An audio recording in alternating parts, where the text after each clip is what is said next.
What's going on, guys? Today we're going to be replacing our rear brakes to our Acura Integra. It's not that hard of a system, it's pretty simple. We just have a caliper obviously in the bolts. The same thing on the other side. I've actually never been down here to see the car. We ended up getting this car from the auction. It was a pretty fucked up car.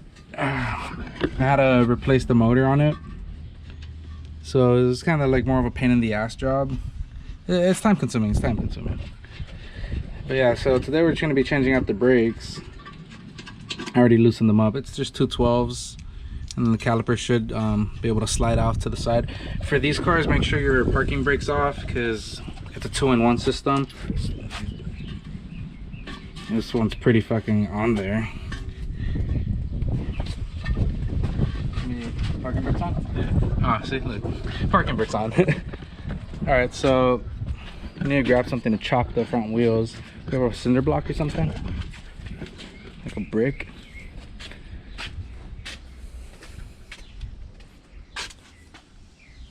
Ah, this works. Don't forget, if you're ever lifting up your car from the back, always chop your wheels. Last thing you want is for this thing to roll forward and crush your legs. Also put it in gear if you have a manual. If not, just leave it in park. It should hold it. See that? So we're able to play now. So all you have to do is pull off this caliper. So we're gonna end up removing the safety clip for the parking brake because we're never gonna get it off like that. So let's go grab a screwdriver. It's not the right screwdriver to be using, but we're gonna be using a Phillips because I don't know where all my fucking flatheads are at. And all you're gonna want to do is just pull this retaining clip out. Nice and slow. It's like a cotter pin. I'll hold it in place, and there'll be like a little pin up here. Grab this big flathead, just pry it up, and that'll free up the parking cable so you don't have to worry about struggling to remove it. So now this caliper should just come off. If you're having some problems, just pry against it. Some of these calipers do tend to stick on. They are older.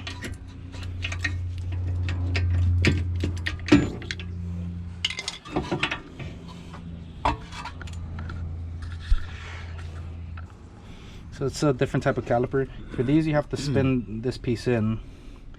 It's kind of like there's threads on the inside, and you just spin it in, and you just make sure your slides are moving around fine.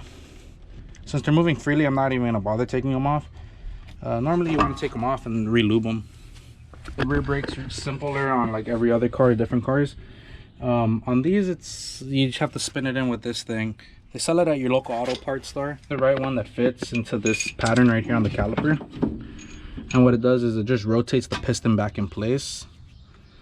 Because if you use your conventional style press, you're gonna end up trying to press against the threads. You're gonna end up stripping it out, so you're gonna have to end up replacing your caliper.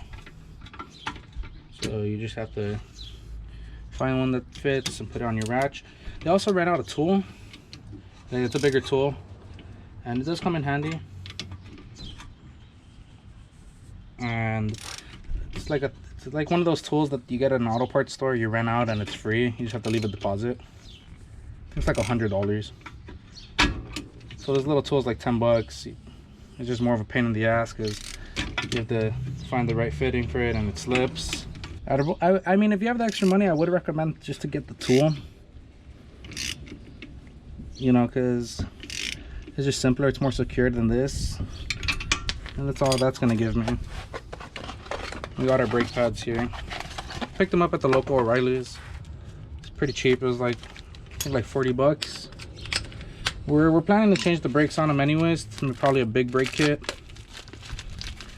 But you know, I was driving it around, and these had a lot of life to them left, but as you can see, they're already cracking and they were all old. So I'd rather just replace them than, you know, ride around with them.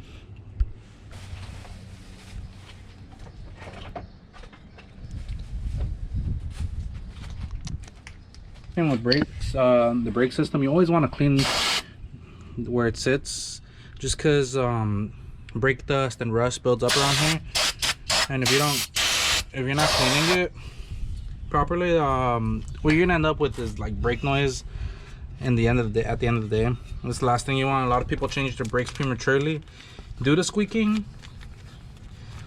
but I mean, it just depends on how you install them. You want to use some of this brake grease, synthetic brake grease. I usually have like a little bottle with me, but I have no clue where it's at. This shit disappeared. Fucking.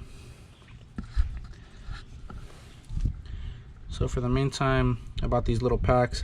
Really good stuff. Make sure it's blue. If it's the black stuff, it usually, with the heat and time, it gunks up and it gets really hard and solid. And remember, these parts are supposed to be moving freely without any force, like too much force. So that's the last thing you want if you want resistance. And these just slide in. These pads are super simple. Little butterfly ones. You just hold up. Let me grab this piece of trash out.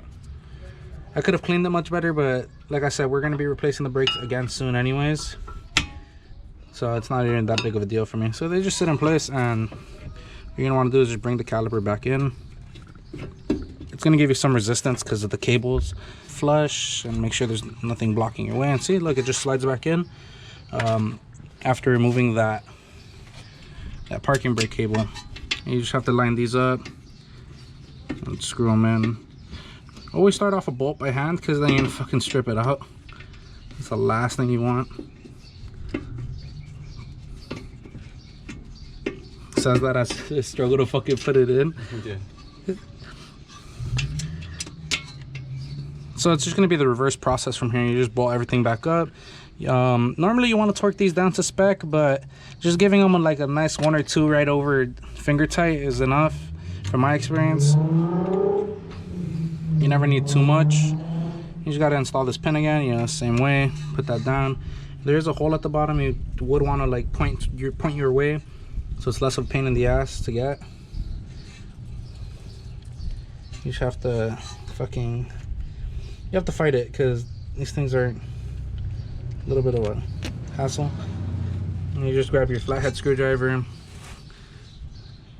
just push it in until she bottoms out. And then in the meantime, the brake caliper is loose again, because obviously you haven't pressed the brake, so there isn't brake fluid, you know, adding pressure. So for right now, you're gonna have, you know, you could do it yourself, or you can have a friend do it. You just go to the brake pedal and you pump it like 3 times, and then from there we're gonna bleed this brake. And you always want to bleed the brake the farthest from the master cylinder, so it'd be right passenger, left driver, front passenger, and then front driver. To bleed, it's the bleed sequence that is normally used with any car. So in the meantime, I'm gonna have a friend go pump the brakes. Hold them in. See that? I can't move it. It was so free before. Let go. See? So you know that's good. So right now you want to do the exact same thing on the other side. Change all the brakes before you bleed it, so then you know everything's just one easy sequence. It's the exact same thing on the other side, just reverse order. Exact thing. It's just simple as that. I'll catch you guys in a bit. I'll catch you guys when we start bleeding them. All right guys, so whenever bleeding a brake system, you have a bleeder right here. They usually have these little dust caps, so nothing gets caught up in here. And you could always use one of these. It's a flared one, a flared nut wrench. It fits perfectly right there. You just, ooh, that's on there. That's on there. So I'm gonna grab a ratchet and a 10, because that's seized on there.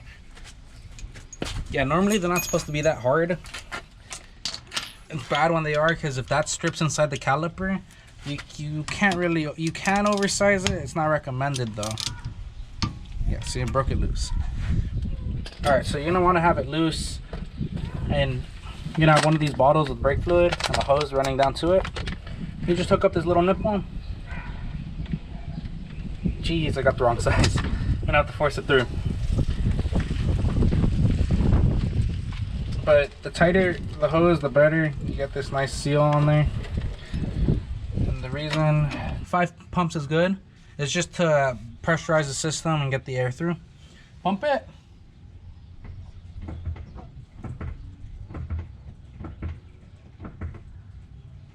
All right, you have your foot in the pedal? Yeah. All right, keep it there. And then as they're holding the brake pedal down, you just open the bleeder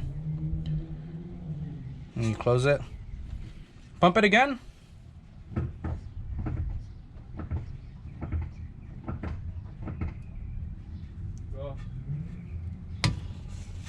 As you guys can see there, it's a clear, it's nice and consistent, it's clear fluid. No bubbles. You usually see like little air bubbles running through it.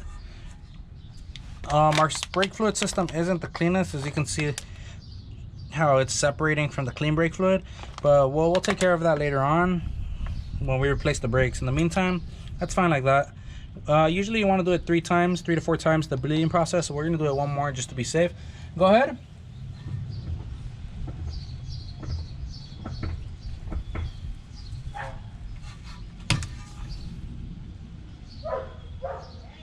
Alright, do it again.